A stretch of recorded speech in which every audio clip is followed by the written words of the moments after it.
समाचार में आपका स्वागत है। मैं हूं तमन्ना। आइए चलते हैं आज की खबर की ओर। डिवाइडर से टकराई तेज रफ्तार कार। जबलपुर के गोरा बाजार थाना अंतर्गत आर्मी सेंटर 4 TTR के पास बाइक सवार एक फुटबॉल खिलाड़ी की डिवाइडर से टकराकर मौत हो गई। घटना के संबंध में गोरा बाजार पुलिस ने बताया कि राहगीरों से 4 TTR के पास एक्सीडेंट होने की सूचना प्राप्त हुई। मौके पर जाकर युवक की पहचान बिलहरी नर्मदा नगर प्रथम रेजिडेंसी निवासी जय पटेल के रूप में हुई। युवक के सिर एवं शरीर पर गंभीर चोटें आने से उसकी मौके पर ही मौत हो गई। जानकारी के मुताबिक रात के वक्त युवक अपने घर की तरफ लौट रहा था। इसी दौरान उसकी बाइक अनियंत्रित होकर डिवाइडर से टकराई और मौके पर ही उसकी मौत हो गई। गोरा बाजार पुलिस मामले की जांच में जुटी।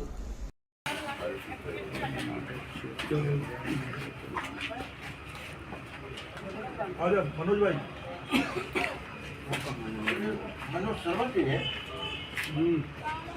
हाँ अब श्याम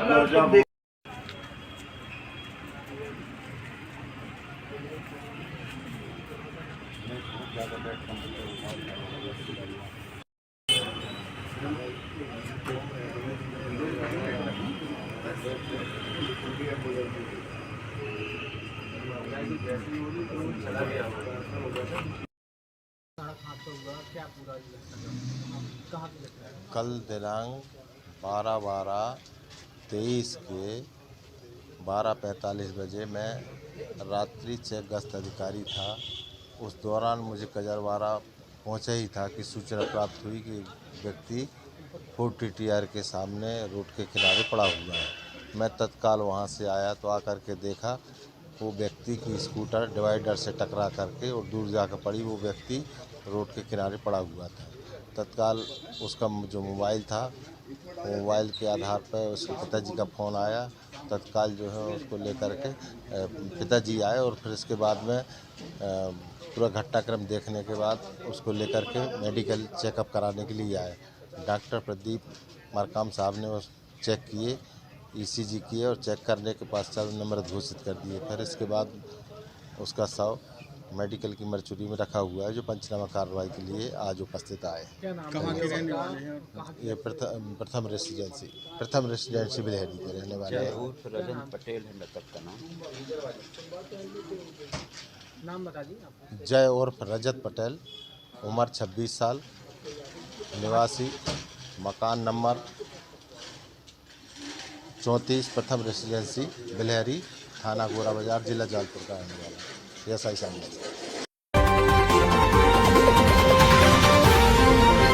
थाना सिविल लाइन में क्राइम ब्रांच की टीम को मुखबिर से सूचना मिली कि दो लड़के एक काले रंग की मोटरसाइकिल में चाकू लहराते हुए माल गोदाम के पास घूम रहे हैं। सूचना पर क्राइम ब्रांच एवं थाना सिविल लाइन की संयुक्त टीम मुखबिर के बताए स्थान पर दबिश देते हुए प्लेटफॉर्म नंबर 6 की ओर पहुंची तो सुलभ शौचालय के पास काले रंग की पल्सर मोटरसाइकिल में दो लड़के मुखबिर के बताए हुलिये के सवार थे।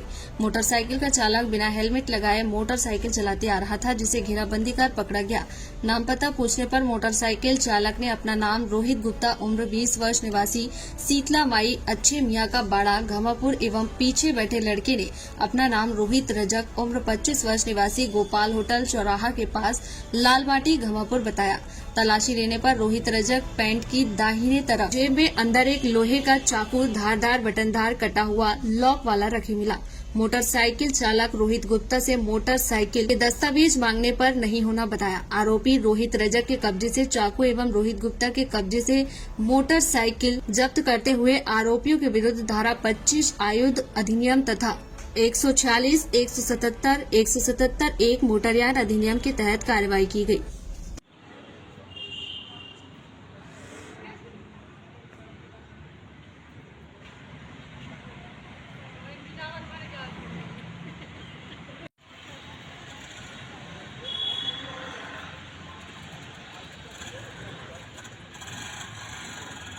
जी सर, बताएं वो कल सवेरे दो लड़के वाहन पे चाकू चमकाते हुए निकले थे, कुछ ऐसा मालूम चला था।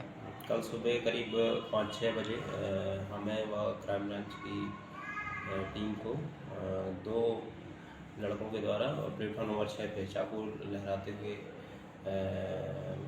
बदमाशी करने की सूचना प्राप्त हुई थी। तो मौके पर जाकर क्राइम ब्रांच व थाना सिविल लाइन की पुलिस ने कार्रवाई की थी। मौके पर राहुल रजक रोहित रजक और रोहित गुप्ता, दोनों लोगों को पल्सर मोटरसाइकिल के साथ पाया गया था, जो हाथ में चाकू भी लिए हुए थे और चाकू लहरा रहे थे। तो दोनों के खिलाफ कार्रवाई की गई थी और 25 आर्म्स एक्ट के तहत मामले में काम किया है। सर ये कहाँ के रहने वाले हैं, क्या करते हैं? ये शीतला माई वार्ड के हैं लड़के। इनका पूर्व में और भी कोई मामला है? दोनों का रिकॉर्ड अभी बुलवाया है, चेक कर रहे हैं। आयकर विभाग की छापेमारी के बाद सांसद धीरज प्रसाद साहू इन दिनों देश भर में सुर्खियों में हैं।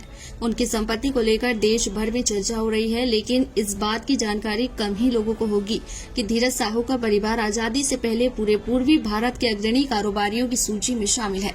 करीब 100 साल से उनके पिता और दादा शराब कारोबार से जुड़े हैं।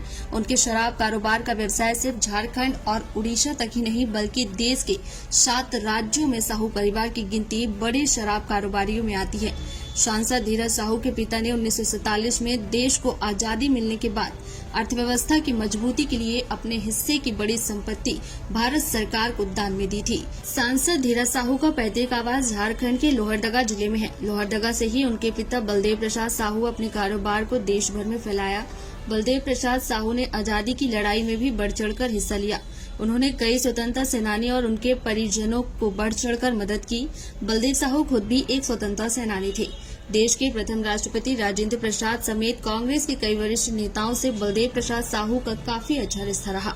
आजादी की लड़ाई के दौरान विभिन्न कार्यक्रमों में हिस्सा लेने जब भी राजेंद्र प्रसाद इस क्षेत्र में आए तो वे अक्सर बलदेव साहू के घर ही रुकते थे। 1947 में जब देश को आजादी मिली तो पंडित जवाहरलाल नेहरू और सरदार पटेल से राजघरानों और देश भर के संपन्न लोगों से आर्थिक विकास के लिए सहयोग का आग्रह किया।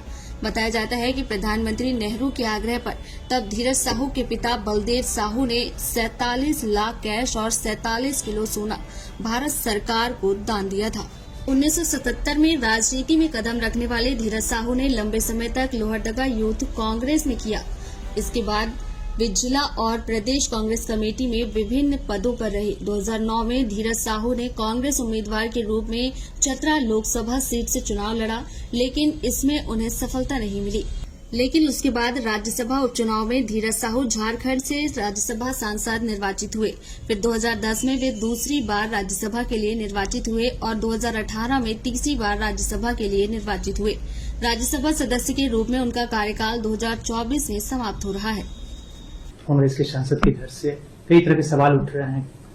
देखिए, मुझे तो बड़ा आश्चर्य है, आजादी के बाद किसी भी दल के सांसद के घर से इतनी बड़ी मात्रा में कैश नहीं पकड़ी गई होगी। सैकड़ों करोड़ों रुपए का कैश सांसद के घर से मिलता है और पूरा इंडिया अलायंस मौन है इस करप्शन पर।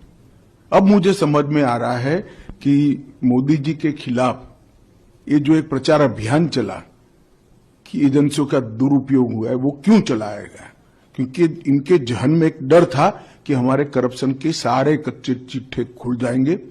और मैं मानता हूं कि ये उचित ही हुआ है। जिस प्रकार से इतनी विपुल मात्रा में भ्रष्टाचार झारखंड जैसे गरीब राज्य में हो रहा है, वो आंख खोलने वाला है। और ये जो राजनीतिक प्रोपोगंडा करते हैं एजेंसियों के दुरुपयोग का, उनको ये अपने आप ही उनके ही कृत्य से जवाब मिल गया है।